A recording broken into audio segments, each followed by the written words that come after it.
enseignant bi nga xam ne ci lañ toll. On verra peut-être mesurer la pertinence ou même l'ampleur que pourrait prendre ce mouvement. On verra bien. Mais ce qui est sûr également, c'est que le SAEMS, le SAES, syndicat autonome des enseignants du supérieur, est également en grève aujourd'hui et demain. Et ça, c'est également pour réclamer l'une des principales doléances, c'est l'ouverture des universités publiques qui ont été fermées depuis 5 mois. Et loolu également beneen contexte la. Donc ce qui veut dire que li ñu doon wax mi ngi ñëwaat. ñu ngi jëm ci contexte politique. te contexte politique boobee mën na influer sur le déroulement de l'année scolaire. jóge nañu ci benn contexte politique très tendu au mois de juin, politico-social au mois de juin, qui impacte déjà l'ouverture, la rentrée des classes bi nga xam ne tey jii la am weer. parce que école mi ngi ubbi le 5 octobre. On est le 6 novembre tey jii, donc ça veut dire qu'il y a un mois l'école a ouvert ses portes. Mais déjà on va vers des incompréhensions, on va vers un climat assez tendu. Donc politique mu ngi indi impact déjà sur l'éducation, et politique boobee bu moytuwul dina ko gën a impacter parce que nous allons vers une campagne électorale peut-être également assez tendue. ñaanuñu ko yàlla. Bougane Gueye Dany dénonce et demande des explications. Il conteste li nga xamante ni moom moo di peut-être nomination yi am ci biir Sénat.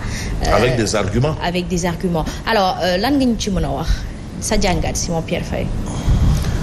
Ben, il reste à l'autorité peut-être de nous édifier, mais je ne pense pas que éclairage yu ñu soxla dina jóge ci ñoom, parce que l'administration très souvent sur ces questions elle est muette. Il faut le reconnaître. Maintenant, ce qu'il y a lieu mooy pour man li Bougane def interpeller les juristes pour peut-être éclairer l'opinion. Mais même foofu également tu auras différents argumentaires, puisque la loi ici au Sénégal elle est toujours interprétée. man na ma koy comprendre ak na koy Fabrice di comprendre forcément peut-être mënut a bokk. Donc tu auras peut-être différents camps ku ci nekk di wax la nga xam. Déjà ce qui nous édifie, c'est que d'un côté on a un expert électoral qui se présente en citoyen électeur et qui veut attaquer justement ce décret de nomination. Et de notre côté on a un autre citoyen, peut-être pas n'importe lequel, parce que c'est le ministre de la Justice, c'est le garde des Sceaux, ministre de la Justice, qui lui dit saa waay yow yaa ngi juum lii mënoo ko attaquer parce que tu n'en as pas les capacités, tu n'en as pas également les pouvoirs.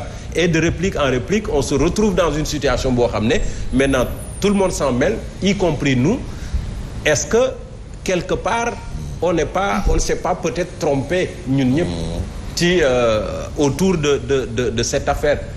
Et si on s'est trompé, ce serait peut-être de bonne foi.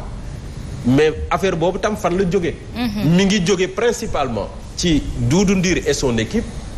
ñu bëri jàpp ne waroon nañ fi jóge bu yàgg parce que seen mandat jeex na, mais depuis lors ils ont été maintenus. Donc ce flou autour de Doudou Ndir et de son équipe, seen mandat bi ñu entre guillemets prolongé moom moo waral lii yëpp.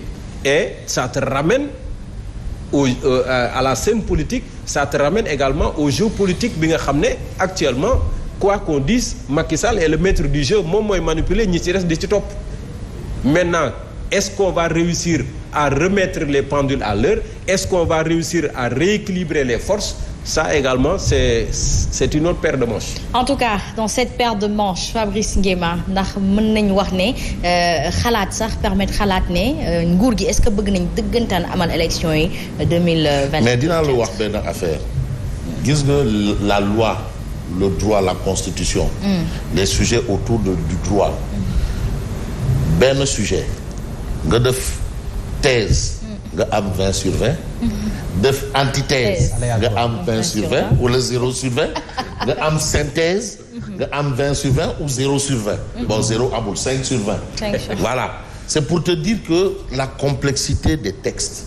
Mais par rapport à ce débat qui est en train de se soulever, man du man maa ko kii parce que y a Boubacar Camara qui a proposé ça. Parce que vu le tohu-bohu et tout le reste là, on remarque quand même qu'il y a une situation quand même bizarre, inconfortable. Mais man lenn rek laa xam.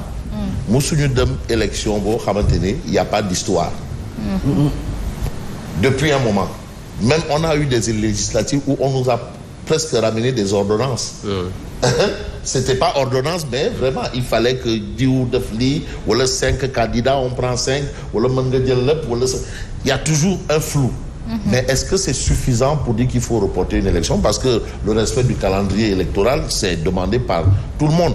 Mais pour qu'il y ait report, mais il faut un consensus fort. Mais consensus aussi ne veut pas dire unanimité.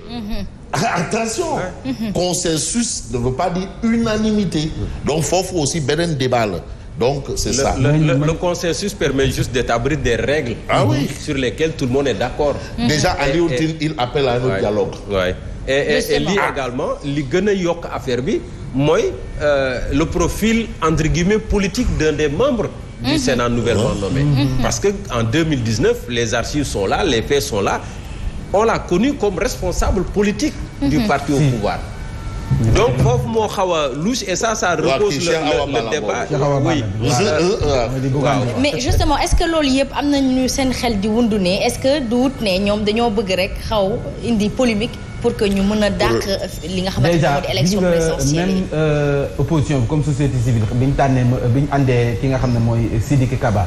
ministre de l'intérieur lu ñu wax seen xel mi ngi teey gëmuñu ne ay élections yu transparente dana am ci réew mi tey jii ñu àndiwaat ki nga xam ne moom mooy Abdoulaye Sylla lu ñu wax fu mu nekk nii xel day teey. waaw doole ci le débat autour de la neutralité de la DGE. DGE donc comme ni Fabrice wax ay élections mësuñu ko tëgg. te ay coow amul avant. ay coow amul après. pendant et après. bu leen fàtte ne élection yi mujj yi demoon nañ ba nar a am benn gouvernement parallèle. waaw ñu doon wax ne ñoom ñi nga xam ne ñooy Idrissa Seck. Malick Gakou. ñu ne reconnaître ñu Ousmane Sonko reconnaître ñu reconnaître ñu victoire président Macky Sall donc ñoom it ñu ngi am lu ñuy nas ñu ngi koy togg alors que ne ñoom bi ñu koy togg di ko nas am na ku nekk seen biir koo xam ne nee na ba mu doon waxtaan boobu avant élection yi. avant élection donc miin nañu. coow yu ni mel maanaam ñii taxaw ne élection yi xeeñu neex élection yi xeeñu tëddee ñaaxaanaay c'est normal mais nag bu ñu ñoom opposition bi comme pouvoir parce que ñun mënuñu gëm lu dul pouvoir bi ñu wax moo di ay élection day am kenn du ko dàq ñun foofu lañ leen di gëm mais opposition bi ñoom ci boppam en tout cas am na ñu nekk seen biir ñoo xam ne tey bu ñu dàqoon élection yi ñoom ñooy les grands perdants parce que liggéey nañ ñu liggéey lu leen may 2024 ñu espérer toog ci boppu nguur gi donc ñoom ñoo gën a am intérêt pour kay élection mën a am pour nag ñoom élection mën a am nañ teg lépp mbir yi ci yoon parce que à 100% ñu ne liñ bëggoon yëpp am na mënul ne. Très bien. mënul ne c'est normal nag ñu am ay interrogation ay doute. te ay doute day am ba jour élection ba. doute am ba après élection ba donc loolu lañ tàmm dund mais nag ñoom opposition bi en tout cas nañ xam ne du intérêt si ñoom pour élection ba ñu am donc nañu def seen kéem kattan ngir élection mën a am 2024 bi nga xam ne en tout cas état loolu la ñu gëmloo. ñoom it bëgguñu ñu nga xam ne ñu dàq élection yi li ci kanam rawuli gët ma koy nuyu bu baax. waaw la démocratie sénégalaise est perfectible. Adja Fatou Sow bu Karim Meïssa Wade nee na Karim léegi mu dikk. non dama ne. nekkoon nag man damaa xaar ba Adja Fatou Sow la nga xam député gis nga li Asma wax nee na moom. donc parce que Sénégal yi dañoo xaar décoration yi ñu defoon ñëpp doon xaar Karim fi mu nekk yëpp ngelaw li yóbbu na ko. tapis rouge bi dañ na. wallaay maa ko bëggoon présenté. deuxième quinzaine mois de novembre. deuxième quinzaine Karim 15 laa koy wax parce que yow ma l'honorable ne ma le 15. Mambay benn laaj rek. Mambay. waaw maa bëgg a laaj benn. looy laaj Pauline Thiam ak Yaay Tuuti ñu ngi ci dëkk bi wala. wax nga dëgg de. non rek yéen a ngi ci dëkk bi Pauline Thiam. Pauline Thiam. Yaay Tuuti ci lan ngeen ne. c'est la grande question ah. ci loolu leen ne wala. parce que da nga leen di may déedéet. non dama leen di nuyu rek. du dara ci loo leen ne. Pauline Thiam ak Yaay Tuuti non dama leen di nuyu du dara dama leen di nuyu. du dara du dara de. Bougane Gueye Dany tamit. non. yoonam newu ci. yoonam nekku ci de ah. Pauline Thiam ak Yaay Tuuti dama leen di nuyu rek. du dara boo toppee Fabrice. baax na. du dara de. waaw très bien. Lamine Aïssé depuis Thiès.